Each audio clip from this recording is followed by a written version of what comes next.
कुछ मुलाकातें नाम नहीं लेती, बस एक खामोश कहानी बनकर रह जाती है। जैसे एक लंबा सफ़र, एक अनजान स्टेशन और एक अजनबी के साथ बिताई गई कुछ सांसें जो उम्र भर की याद बन जाती है। सुनो कहानी विभा की जुबानी। आप सुन रहे हैं अधूरा सफ़र। दिल्ली स्टेशन की भीड़ से भरी वो सर्द शाम थी। चारों तरफ भागते लोग, चाय वालों की आवाज़ें और धुएं में घुलती धड़कनों का शोर। मैं अकेली थी, हाथ में बैग, मन में थोड़ी थकान और आंखों में इंतजार, खुद के लिए, शायद किसी पल के लिए।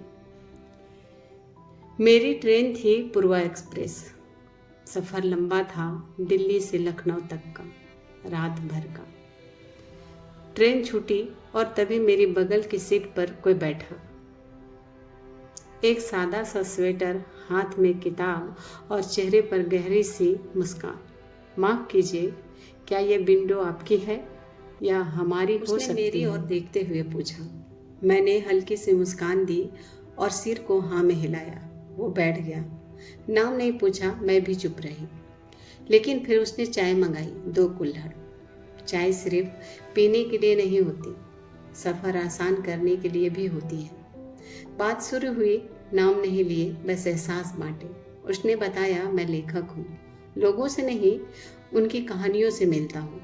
मैंने कहा, मैं जिंदगी से थोड़ी थकी हुई हूँ, दिल करता है किसी स्टेशन पर उतर जाऊँ, बस यूं ही। वो हंसा। तब तुम गलत ट्रेन में नहीं, सही कहानी में हो। हमने किताबों की बातें की, टूटे रिश्तों पर तर्क दिए और मौन सांसें गिनी। रात के 2:30 बज रहे थे। पूरा डिब्बा नींद में था, हम दोनों नींद में नहीं थे। बाहर अंधेरा, खेतों की लाइनें भाग रही थी और हमारे बीच चुपचाप एक कहानी लिखी जा रही थी। उसने पूछा, क्या तुमने कभी किसी अजनबी से दिल लगाया है? मैंने कहा, शायद अभी कर रही हूँ। मौसम सर्द था, लेकिन अंदर कुछ गर्म सा महसूस हो रहा था। ट्रेन हर स्टेशन पर रुकती रही, मुरादाबाद, बरेली, शाहजहांपुर, पर हम कहीं नहीं रुके।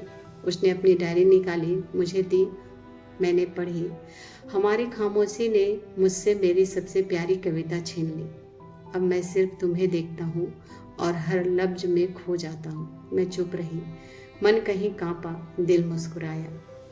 सुबह 5 बजे लखनऊ आ गया। ट्रेन धीमी हुई, लोग जागने लगे। मैंने अपना बैग उठाया और पूछा, तो अब क्या? उसने कहा, अब बस ये कहानी यहीं तक थी, लेकिन तुम चाहो तो इसे फिर कभी पढ़ सकती हो। उसने मुझे एक डायरी दी। पहला पन्ना खुला। कुछ अजनबी मुलाकातें इतनी अपनी लगती हैं कि उनसे जुदा होना किसी अपने से बिछड़ने जैसा लगता है। मैं उतर गई, ट्रेन चल दी। वो खिड़की के पास बैठा रहा, मुझे देखता रहा और मैं दूर जाती रही। हम कभी दोबारा नहीं मिले, ना कोई नंबर, ना कोई नाम, बस एक ट्रेन थी, एक रात, एक अधूरी सी कहानी जो आज भी उस विंडो सीट पर बैठी मेरा इंतजार कर रही है। आपको मेरी कहानी कैसी लगती है? प्लीज़ कमेंट बॉक्स में अपनी राय ज़रूर बताएं और प्लीज़ सब्सक्राइब और शेयर करना ना भूलें।